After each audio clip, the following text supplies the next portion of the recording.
السلام علیکم ورحمۃ اللہ وبرکاتہ۔ دوستو، مفتی طارق صاحب نے بے پردگی پر بڑا خلاصہ کیا ہے اور اس بیان کو آپ سبھی سے گزارش ہے لاسٹ تک ضرور سنیے گا۔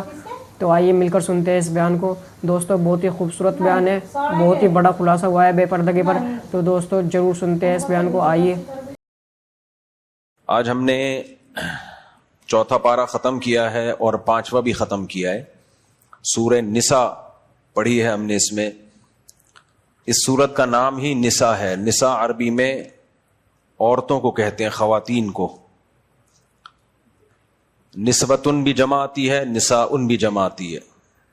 اس میں اللہ تعالیٰ نے اس سورت کے شروع میں خواتین کے، یتیم بچوں کے حقوق بہت اہتمام کے ساتھ بیان کیے ہیں، اور آخر میں جہاد سے متعلق آیتیں بہت زیادہ ہیں۔ اور جہاں جہاد کا تذکرہ آتا ہے، منافقین کا تذکرہ لازمی آتا ہے، کیونکہ سب سے زیادہ منافقین پر جو عبادت مشکل لگتی تھی ان کو، وہ جہاد کرنا تھا۔ سب کچھ کر لیتے تھے، یہ نہیں ہوتا تھا ان سے۔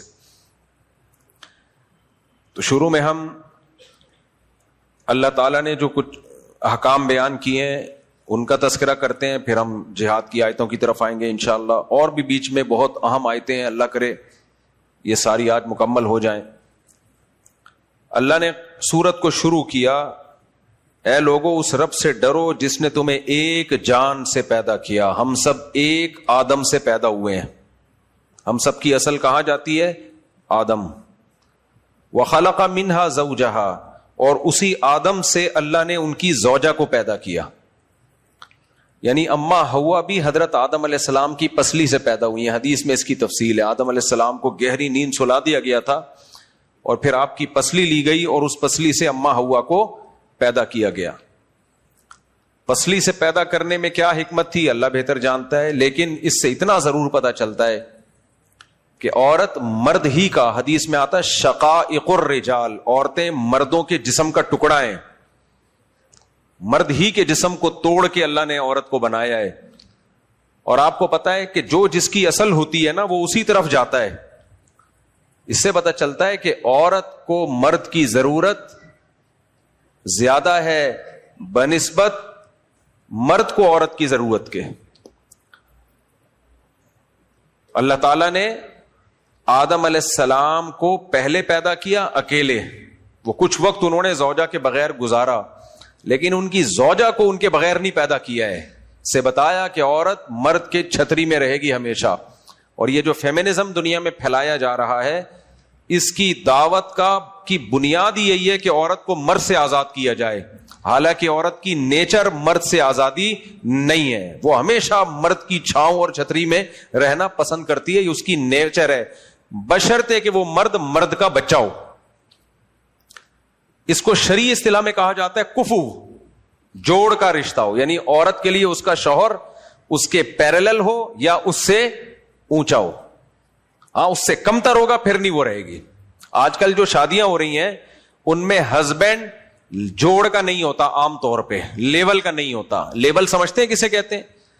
اس بات کو اسلاف سے یہ بات بہت تواتر کے ساتھ ثابت ہے، صحابہ اس کا بہت اہتمام کیا کرتے تھے کہ عورت کا جو نکاح ہے اس کے جوڑ کا ہو، یعنی بیوی آپ سے کمتر ہو لیکن شوہر بیوی سے کمتر نہ ہو، بیوی کے لیول کا یا اس سے اونچا ہو۔ اب لیول کیسے پتا چلے گا؟ عرف سے پتا چلتا ہے۔ مثال کے طور پر ایک ماسٹرز لڑکی ہے، اس کی شادی 8ویں پاس سے کرا دی جائے لڑکے سے، شوہر سے، تو یہ جوڑ کی شادی ہوگی بے جوڑ شادی ہوگی؟ بولتے رہو جلدی جلدی، میں نے آیتیں ساری مکمل کرنی ہے آگے، بہت جلدی آگے اسپیڈ میں۔ آج کل میں تھوڑا فارورڈ کا بٹن دبا کے آتا ہوں، کیونکہ صرف یہ جمعہ اور اتوار کے بیانات جو ہے نا وہ تو واعظ و نصیحت کے ہوتے ہیں، یا تم نے قرآن کو بھی کور کرنا ہے نا، لیکن اب ایسے کور کروں کہ مضمون ہی سمجھ میں نہ آئے تو یہ بھی زیادتی ہو جائے گی۔ تو اس لیے میں دونوں چیزیں چلا رہا ہوتا ہوں، قرآن کی آیتیں بھی اور جو ٹاپک ہے اس کو بھی ہم فوکس کریں، وہ بھی دماغ میں اتر جائے۔ تو ماسٹرز لڑکی کی شادی 8ویں کے بھگوڑے سے ہو رہی ہے، یہ جوڑ کی شادی ہے۔ ایک لڑکی جو بہت بڑے آفیسر کی بیٹی ہے، 18ویں یا 20ویں گریڈ کے آفیسر کی بیٹی ہے، اس کی شادی بیچارے ایک ٹماٹر والے سے ہو رہی۔ ٹماٹر والا بھی بہت اچھا ہوتا ہے، لیکن ظاہر ہے اس کے جوڑ کا تو نہیں ہے نا، یہ شادی جوڑ کی ہے۔ تو پھر ایسے میاں کی چھاؤں میں عورت ذہنی طور پر اپنے آپ کو ایکسپٹ نہیں کرتی۔ تو آج جو ہم نے آیتیں پڑھی ہیں اس میں یہ بھی الرجال قوامون علی النساء، سپیریئر مرد ہے۔ میاں بیوی میں سپیریئر کون ہے؟ اطاعت عورت مرد کی کرے گی. تو اس لیے شریعت نے حکم دیا ہے کہ جب مرد سپیریئر ہے تو پھر سپیریئر ہی سے عورت کی شادی ہوگی. اگر وہ اس سے ذہنی لحاظ سے یا عرف کے لحاظ سے کمتر ہے, کم درجے کا ہے, تو وہ اس کو سربراہ نہیں بنائے گی. دیکھو فوج میں اس کی مثال ملتی ہے. کمیشن آفیسر کی سلیکشن کے لیے الگ شرائط ہیں, اور عام رنگروٹ اور جو کمیشن آفیسر ہے اس کے لیے شرائط بھاری ہیں. تبھی کمیشن آفیسر بہت کم لوگ سلیکٹ ہو کے جاتے ہیں, اس کا اسٹینڈرڈ بہت زیادہ ہے. وجہ کیا ہے؟ اس نے آفیسر بننا ہے, سپیریئر بننا ہے. ایک عام فوجی اگر دیکھے گا کہ یار میرا جو آفیسر ہے, جو میجر ہے, کرنل ہے, بریگیڈیئر ہے, یا کوئی بھی جو مجھ سے بڑا ہے, وہ کوالٹی میں مجھ سے کم ہے, تو وہ ذہنی طور پر اس کو سپیریئر تسلیم نہیں کرے گا. وہ کہے گا یار میں زیادہ ذہین ہوں, اس کو تو یہ نہیں پتا کہ جو ہے وہ 2 اور 2 6 ہوتے ہیں, یا 4 سے پھر ٹاپک چینج کو استغفر اللہ. تو آج مجھ سے آئے تھے اجازت حدیث لینے کے لیے. میں نے کہا اجازت شادیاں میری طرف سے آپ کو. کچھ طلبہ آئے نا, میں نے کہا مجھ سے شادیوں کی اجازت. اچھا خیر. تو ذہنی طور پر یا پرسنالٹی بھی دیکھی جاتی ہے کہ نہیں دیکھی جاتی؟ کمیشن آفیسر کے لیے پرسنالٹی دیکھی جاتی ہے. جو کمیشن چاہے نیوی میں ہو, ایئر فورس میں ہو, دنیا کی ہر آرمی میں آپ دیکھ لو, ایک اس کی یہ نہیں ہوگا کہ بریگیڈیئر صاحب ہے, اتنی بڑی توند آگے سے نکلی ہوئی ہے ان کی, اور پیچھے 2 عدد کولے, ایسا لگ رہا ہے کہ انہی کے پاس ہے کولے, باقی تو سب بغیر کولوں کے دنیا میں گھوم رہے ہیں, اتنے بڑے بڑے. ایسا نہیں ہوتا. اگر ہوگا تو سمجھو وہ گیا, وہ فوج گئی دنیا, اب وہ چلنے والی نہیں ہے. تو ایک اسٹینڈرڈ ہوتا ہے تاکہ ایک عام فوجی کو اس کو آفیسر مانتے ہوئے شرم محسوس نہ ہو, کہہ کہ یار آپ ہی اس قابل ہیں کہ میں آپ کو سلوٹ کروں. پوری دنیا میں ہے یہ. تو اسی طرح یاد رکھو اللہ نے مرد کو عورت کے لیے سربراہ بنایا ہے. تو یہ سربراہ جب بنے گا جب وہ اس کے جوڑ کا یا اس سے اوپر کا ہو. افضل تو یہ کہ اوپر کا ہو. کس چیز میں؟ پیشے کے اعتبار سے. پیشہ کیا ہے؟ بہت سارے پیشے ایسے ہیں عرف میں کم سمجھے جاتے ہیں, کچھ پیشے ایسے ہیں عرف میں عزت دار. آپ چارٹرڈ اکاؤنٹنٹ ہیں, آپ بتائیں میں چارٹرڈ اکاؤنٹ, فوراً رشتہ ٹھا کر کے ملے گا کہ نہیں ملے گا؟ بھائی سی اے کیا ہوا ہے. آپ بتائیں کہ میں 1 کروڑ روپے کما لیتا ہوں, کیسے کماتا ہوں؟ مسجدوں کے بیت الخلا صاف کرتا ہوں میں, اس سے میری منتھلی 1 کروڑ آمدن ہے. آمدن تو بہت ہے, لیکن جو پیشہ ہے وہ کیا ہے؟ بیت الخلا صاف کر رہا, لو لیول کا.